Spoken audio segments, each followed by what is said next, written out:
Hello student, आप सभी का स्वागत है। देखिए, हम लोगों ने इससे पहले एमसीक्यू क्वेश्चन कुछ पढ़े हुए थे, उसके आगे के एमसीक्यू क्वेश्चन आज हम लोग करते हैं। देखिए, सवाल अगला कह रहा है यहाँ पर, दो समान आवेशों कैपिटल क्यू तथा कैपिटल क्यू को जोड़ने वाली रेखा के मध्य बिंदु पर एक आवेश स्मॉल क्यू रख दिया जाता है। यह तीन आवेशों का निकाय संतुलन में होगा तो स्मॉल क्यू का मान बताइए।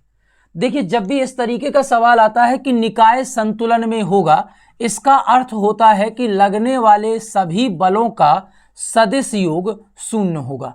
मान लेते हैं कि कैपिटल क्यू और कैपिटल क्यू एक दूसरे से स्मॉल आर दूरी पर रखे हुए हैं। यहां पर कह रहा मध्य बिंदु पर स्मॉल क्यू आवेश रख देते हैं, तो स्मॉल क्यू आवेश को मध्य बिंदु पर रख दिया तो यह दूरी हो जाएगी r/2 और r/2। कह रहा निकाय संतुलन में है। निकाय संतुलन का मतलब क्या होगा? यहां पर किसी भी आवेश पर लगने वाले सभी बलों का योग शून्य होगा। तो किसी एक आवेश पर लगने वाले सभी बलों को ज्ञात करते हैं। तो मान लेते हैं यह कैपिटल क्यू आवेश पर लगने वाले बलों को हम ज्ञात करें तो कितना होगा? 1/4πε0। यह कॉमन रहेगा। इन दोनों की बात करेंगे तो capital Q into capital Q upon में r² प्लस, अब यह बल लगा रहा है तो स्मॉल क्यू भी बल लगाएगा, तो small Q into capital Q upon, यहां पर दूरी कितनी होगी? r/2 का स्क्वायर। बराबर में क्या आएगा? क्योंकि कहा गया है संतुलन में है, इसलिए बराबर में मान आएगा 0। यह 1/4πε0 दूसरी तरफ जाएगा तो 0 हो जाएगा। तो वहाँ कितना जाएगा? Small Q into capital Q upon में r²/4 बराबर में, यहाँ पर यह दूसरी तरफ गया तो माइनस का हो गया, capital Q into capital Q upon में r²। देखिए, r² से r² कट गया, कैपिटल क्यू से कैपिटल क्यू कट जाएगा। यह जो लिखा हुआ है 1/4 दूसरी तरफ जाकर बन जाएगा स्मॉल क्यू बराबर -q अपॉन में 4। तो यहां पर विकल्प नंबर बी में लिखा हुआ है -q/4, यह विकल्प क्या होगा? सही हो जाएगा। अब आते हैं सवाल नंबर अगले में।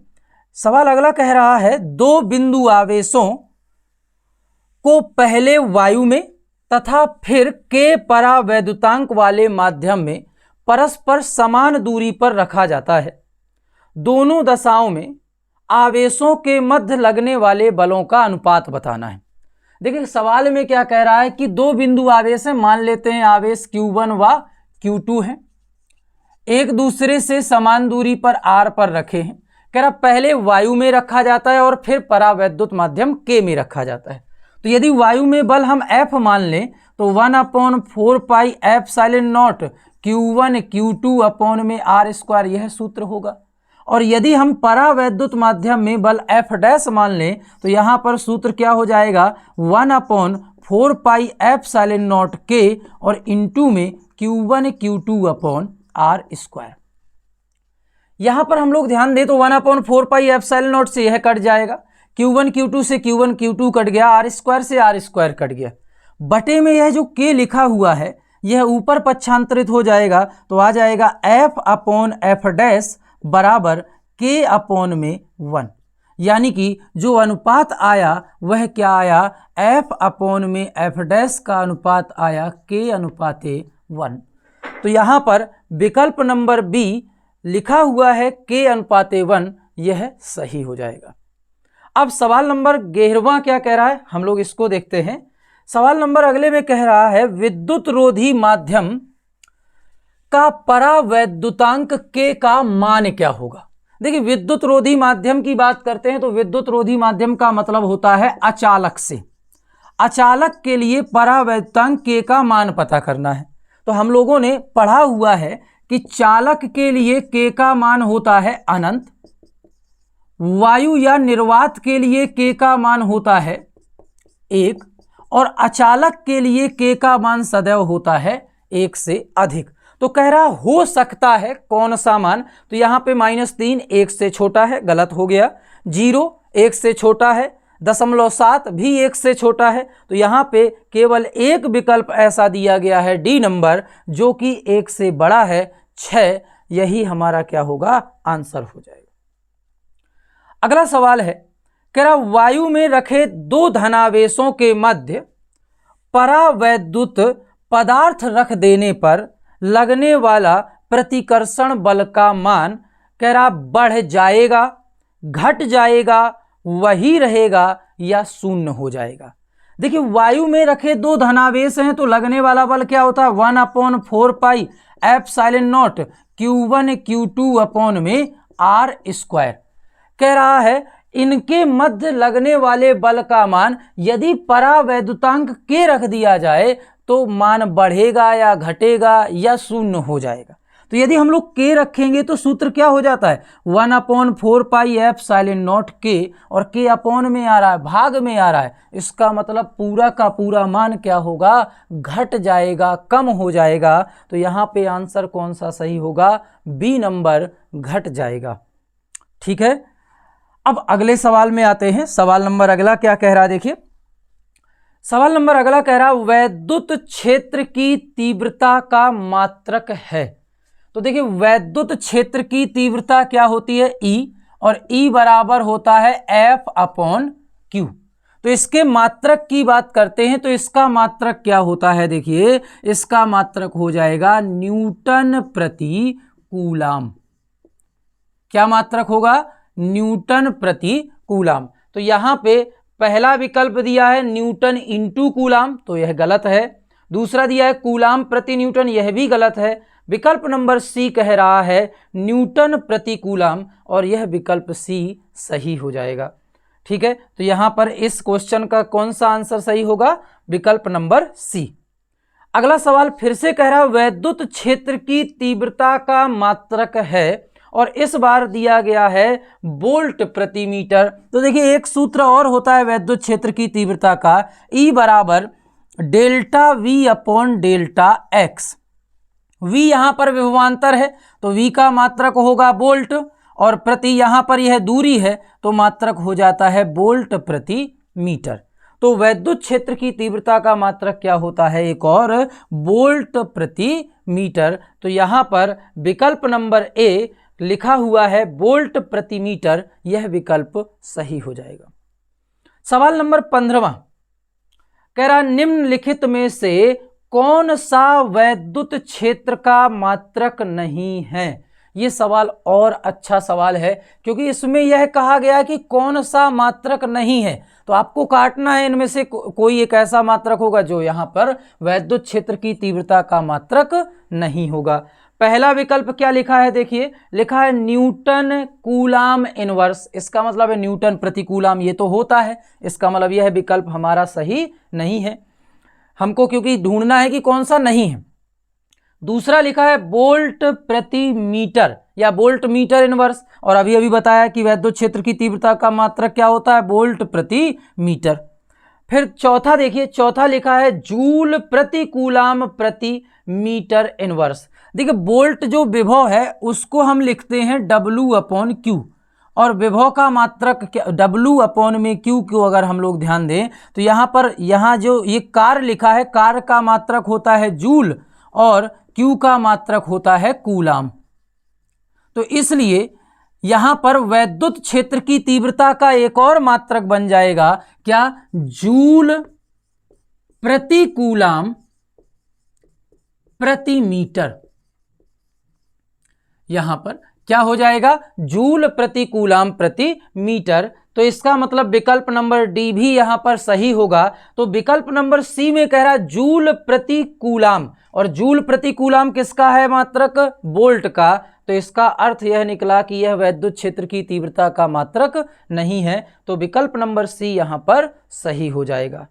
अब आते हैं सवाल नंबर 16वें में। 16वां सवाल देखिए अच्छा सवाल है, कह रहा है एक वैद्युत क्षेत्र विक्षेपित कर सकता है, या कहा जाए वैद्युत क्षेत्र में विक्षेपित हो सकता है।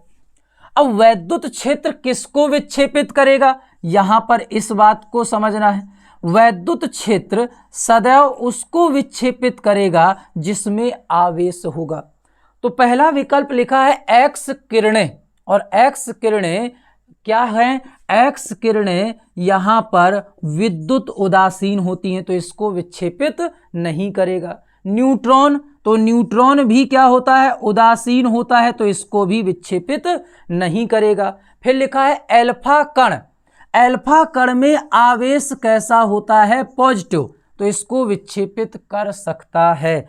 फिर लिखा है गामा किरणें, गामा किरणों को भी विक्षेपित नहीं करेगा। तो यहां पर विकल्प नंबर कौन सा सही होगा, सी सही हो जाएगा। अब आते हैं अगले सवाल में, सवाल नंबर 17वां।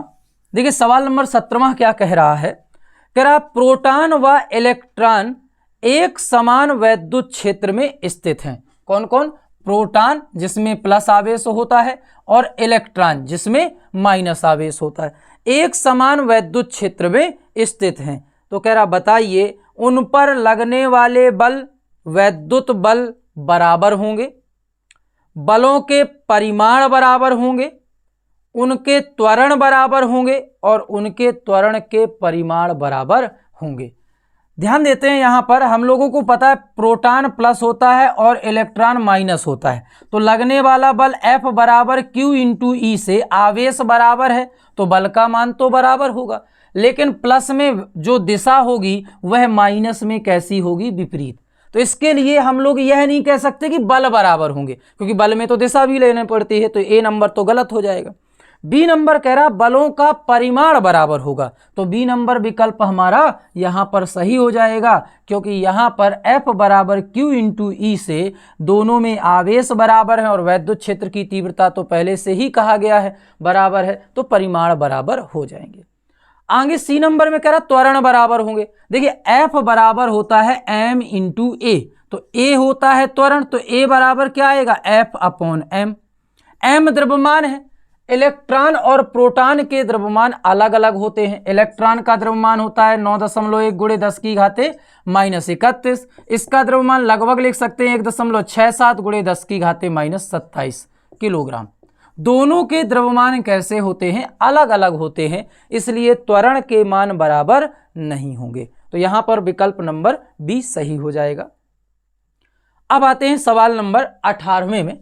अगला सवाल क्या कह रहा है, देखिए सवाल अगला कह रहा है कि एक एल्फा कण 15 गुणे 10 की घाते 4 न्यूटन प्रति कूलाम के वैद्युत क्षेत्र में स्थित है, उस पर लगने वाले बल का मान बताइए। सवाल में क्या कह रहा है कि कोई अल्फा कण है, वह 15 गुणे 10 की घाते 4 न्यूटन प्रति कूलाम के वैद्युत क्षेत्र में स्थित है, तो इस पर लगने वाला बल बताना है। तो देखिए बल होता है F बराबर Q इंटू में E।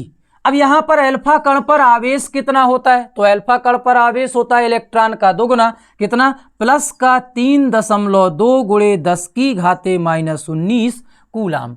यहां पर मान रख देंगे, तो Q का मान है यहां पर 3.2 गुणे 10 की घाते माइनस 19, E का मान दिया है 15 गुणे 10 की घाते प्लस का 4। यदि इसको हल करें तो 15 दूनी 30, 0, 15 × 45, तो 48.0 गुणे 10 की घाते 19 में से 4 जाएगा -15। तो यदि हम इसको और सही से लिखें तो आएगा 4.8 गुणे 10 की घाते -14। तो यहां पर विकल्प नंबर ए में लिखा हुआ है 4.8 गुणे 10 की घाते -14, यह विकल्प क्या होगा, सही हो जाएगा। अब आते हैं सवाल नंबर अगले में। सवाल नंबर अगला क्या कह रहा है, देखिए दूरी r पर स्थित दो बिंदु आवेश +q तथा -q के बीच लगने वाला बल F है। यदि एक आवेश स्थिर हो और दूसरे आवेश को r त्रिज्या का एक वृत्त में चक्कर काटे तो कार्य कितना करना पड़ेगा। बहुत इजी सवाल है। देखो कह रहा है यहां पर एक +q आवेश है और दूसरा -q आवेश है, दोनों एक दूसरे से r दूरी पर हैं, इन पर लगने वाला जो बल है वह कितना है, यहां पर यदि हम लोग लिख लें F है। कह रहा यदि एक आवेश स्थिर है और दूसरे आवेश को हम कह रहे हैं कि वृत्ताकार मार्ग में क्या किया जाता है, चक्कर लगाया जाता है, तो वृत्त में घुमाने पर किया गया कार्य कितना होगा। तो कार्य होता है बल गुणे विस्थापन, और क्योंकि वृत्त में घुमाया गया है इसको, तो यह पुनः लौटकर अपने स्थान पर आ जाएगा, तो विस्थापन का मान हो जाएगा 0। तो यहाँ पर कार्य का मान भी कितना होगा, 0 हो जाएगा।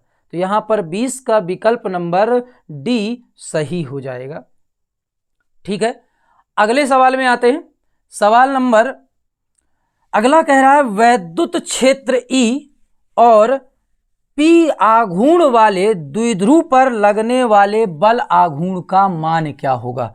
देखिए हम लोगों ने वैद्युत क्षेत्र E और P आघूर्ण वाले बल आघूर्ण का मान पढ़ा हुआ है। टो बराबर होता है PE sin थीटा, लेकिन यदि हम इसको सदिश रूप में लिखते हैं तो होता है P क्रॉस E। तो यहां पर विकल्प नंबर बी कह रहा है P क्रॉस E, और यही विकल्प क्या होगा, पूर्णतया से सही होगा। अब आते हैं अगले क्वेश्चन में। अगला क्वेश्चन कह रहा है वैद्युत द्विध्रुव का आघूर्ण एक वेक्टर होता है। वैद्युत द्विध्रुव का आघूर्ण क्या है, एक वेक्टर, यानी कि वेक्टर का मतलब सदिश। कह रहा जिसकी दिशा होती है। अब वैद्युत द्विध्रुव का आघूर्ण एक सदिश है कह रहा है, तो देखिए अगर हम द्विध्रुव को बनाना चाहें तो द्विध्रुव क्या होता है, जिसमें एक प्लस होता है और एक माइनस, जो कि अल्प दूरी 2l पर रखे होते। कह रहा इसकी दिशा है, तो दिशा कहां से कहां की ओर होगी, कह रहा है उत्तर से दक्षिण। तो देखिए इसमें उत्तर दक्षिण तो है नहीं, यहां पर तो आवेश की बात हो रही कि प्लस है और माइनस है। दक्षिण से उत्तर, बिल्कुल यह भी विकल्प गलत है। कह रहा धन से ऋण और ऋण से धन। तो देखिए आपको पढ़ाया गया है कि वैद्युत द्विध्रुव आघूर्ण की दिशा सदैव ऋण से कहां की ओर होती है, धन की ओर होती है। तो यहां पर विकल्प नंबर डी सही होगा। अब सवाल नंबर अगले में आते हैं। सवाल नंबर अगला क्या कह रहा है, देखिए 5 कूलाम आवेश के 2 बराबर तथा विपरीत आवेश के बीच की दूरी 5 सेंटीमीटर है, तो कह रहा बताओ द्विध्रुव आघूर्ण क्या होगा।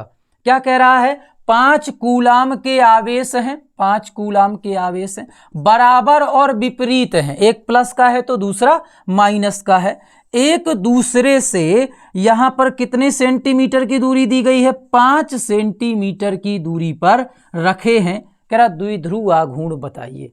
तो आवेश का मान कितना है, 5 कूलाम।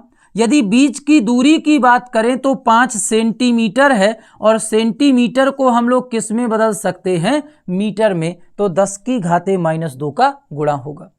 आपसे द्विध्रुव आघूर्ण का मान पूछा गया है, तो द्विध्रुव आघूर्ण P बराबर क्या होता है, Q इंटू में 2l। Q का मान कितना दिया है, 5 रख देते हैं। 2l का मान कितना दिया है, 5 × 10⁻2। यदि हम इसको हल करेंगे तो आएगा 25 × 10⁻2, और क्योंकि P के मात्रक की बात करते हैं तो इसका मात्रक क्या होता है, कूलाम इंटू में मीटर। तो यहां पर विकल्प नंबर ए में लिखा हुआ है 25 × 10⁻2 कूलाम इंटू मीटर, तो यह विकल्प क्या होगा, सही हो जाएगा। अब आते हैं सवाल नंबर अगले में। सवाल नंबर अगला क्या कह रहा है, देखिए सवाल अगला कह रहा है 2 माइक्रो कूलाम के 2 बराबर आवेश तथा विपरीत आवेशों के बीच की दूरी 3 सेंटीमीटर है। कह रहा इसका द्विध्रुव आघूर्ण बताइए। सेम सवाल है, सवाल में अंतर क्या है, इस बार आवेश का मान बदल दिया। कह रहा सवाल में कि 2 आवेश हैं, अब दोनों आवेश कैसे हैं, 2 माइक्रो कूलाम के, और 2 माइक्रो कूलाम के साथ में कह रहा समान तो है लेकिन विपरीत प्रकृति के हैं। एक दूसरे से दूरी कितनी दी गई है, 3 सेंटीमीटर की दूरी पर रखे हैं। तो देखिए सवाल में फिर से वही बात, Q का मान क्या हुआ, 2 माइक्रो कूलाम। इसको कूलाम में बदलेंगे तो 10⁻6 का गुणा होगा। इसके बाद यदि हम दूरी की बात करते हैं तो 2l का मान दिया है 3 सेंटीमीटर, इसको यदि मीटर में बदलेंगे तो 3 × 10⁻2 मीटर हो जाएगा। आपसे पूछा गया है द्विध्रुव आघूर्ण बता दीजिए, P का मान बता दीजिए, तो P बराबर होता है Q इंटू 2l। Q का मान है यहां पर 2 × 10⁻6 रख लेते हैं, 2 × 10⁻6। यहां पर 12 का मान है 3 गुणे 10 की घाते माइनस 2, इसको भी रख देते हैं तो आ जाएगा 3 दूनी 6 गुणे 10 की घाते माइनस 8 कूलाम इंटू मीटर। तो यहां पर आंसर कौन सा सही होगा? यहां पर आंसर सही होगा 6 गुणे 10 की घाते माइनस 8, विकल्प नंबर बी, यह सही हो जाएगा। ठीक है, अब आते हैं अगले सवाल में। सवाल नंबर अगला कह रहा है, देखिए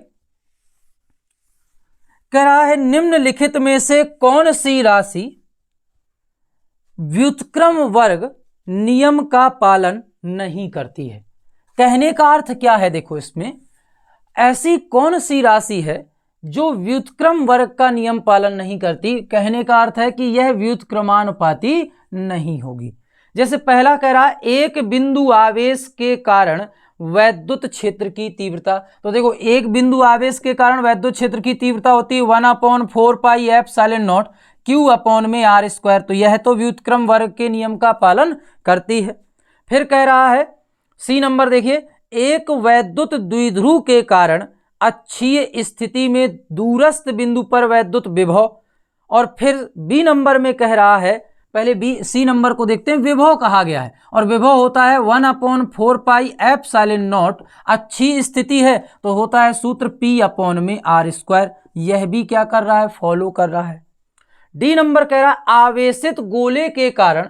तो यदि कोई आवेशित गोला है तो गोले के कारण होती है वैद्युत क्षेत्र की तीव्रता 1/4 पाई एप्सिलॉन नॉट और Q अपॉन में कैपिटल R² पृष्ठ पर, और यदि पृष्ठ से बाहर कहेगा तो स्मॉल R²। तो यह भी व्युत्क्रम वर्ग का नियम पालन करता है। लेकिन जो बी नंबर है उसमें यदि आप ध्यान दोगे तो लिखा हुआ है वैद्युत द्विध्रुव के कारण दूरस्थ बिंदु पर वैद्युत क्षेत्र की तीव्रता। तो वैद्युत द्विध्रुव के कारण E का मान कितना होता है? 1/4 pi epsilon not 2p upon में R³। यहां पर E जो है वह व्युत्क्रम वर्ग में नहीं जा रहा है। यहां पर कितनी घात आ रही है? 3 घात आ रही है। इसलिए यह विकल्प क्या होगा? गलत होगा। इसका मतलब हमारा यही विकल्प क्या होगा? सही मान्य होगा। ठीक है, अब सवाल नंबर अगले में आते हैं। सवाल अगला कह रहा है एक बिंदु आवेश पर वैद्युत द्विध्रुव के कारण लगने वाला बल निर्भर करता है। अभी यही बताया हुआ है कि वैद्युत द्विध्रुव के कारण जो E का मान है वह होता है 1/4 pi epsilon not 2p upon R³ और F बराबर होता है Q इंटू में E। तो यहां पर Q इंटू E से यहां पर E की वैल्यू यदि रखेंगे तो E यदि व्युत्क्रमानुपाती है R की घाते 3 के, तो यहां पर F भी व्युत्क्रमानुपाती होगा R की घाते 3 के। इसका मतलब है F व्युत्क्रमानुपाती R की घाते 3, विकल्प नंबर सी सही होगा। ठीक है, अब आते हैं अंतिम सवाल पर आज के। सवाल नंबर अगला कह रहा है इलेक्ट्रॉन के आवेश एवं द्रव्यमान का अनुपात होगा। इलेक्ट्रॉन का आवेश होता है E और द्रव्यमान होता है m। तो पूछा गया है E/m का मान कितना होगा। तो देखिए इलेक्ट्रॉन का आवेश होता है 1.6 गुणे 10 की घाते -19 और इलेक्ट्रॉन का द्रव्यमान होता है लगभग 9 गुणे 10 की घाते -31। इसको हल करें यदि तो दशमलव हटेगा तो यहां पर आ जाएगा 1.6 गुणे 10 की घाते -20, दशमलव हटा दीजिए, और बटे में 9 गुणे 10 की घाते -31 बराबर यह हो गया 16/9 इंटू यह 10 की घाते 31 ऊपर जाएगा तो प्लस का हो जाएगा तो 10 की घाते 11। 9 से भाग देंगे 16 में, तो 9 से भाग यदि दिया तो 9 1 कम 9, यहां पर बचा 7 तो 70 हो गया, तो 9 7 63, 9 7 63, तो 1.77 गुणे 10 की घाते 11। यहाँ पर आंसर होगा 1.77 गुणे 10 की घाते 11 कूलाम प्रति किलोग्राम, क्योंकि आवेश का मात्रक होगा कूलाम और द्रव्यमान का मात्रक होगा किलोग्राम। तो मात्रक भी क्या आएगा? कूलाम प्रति किलोग्राम। तो विकल्प नंबर ए इसका क्या होगा? सही होगा। तो यह चैप्टर आपका समाप्त होता है। अब हम लोग अगली क्लास से अगला चैप्टर गॉस की प्रमेय पढ़ेंगे। देखिए आप लोगों का काम है अब ये चैप्टर को रिवीजन करिए जितना ज़्यादा से ज़्यादा हो सके, इस चैप्टर के क्वेश्चन लगाइए और हम लोग लास्ट में रिवीजन करेंगे ज़रूर। अभी आज के लिए इतना ही।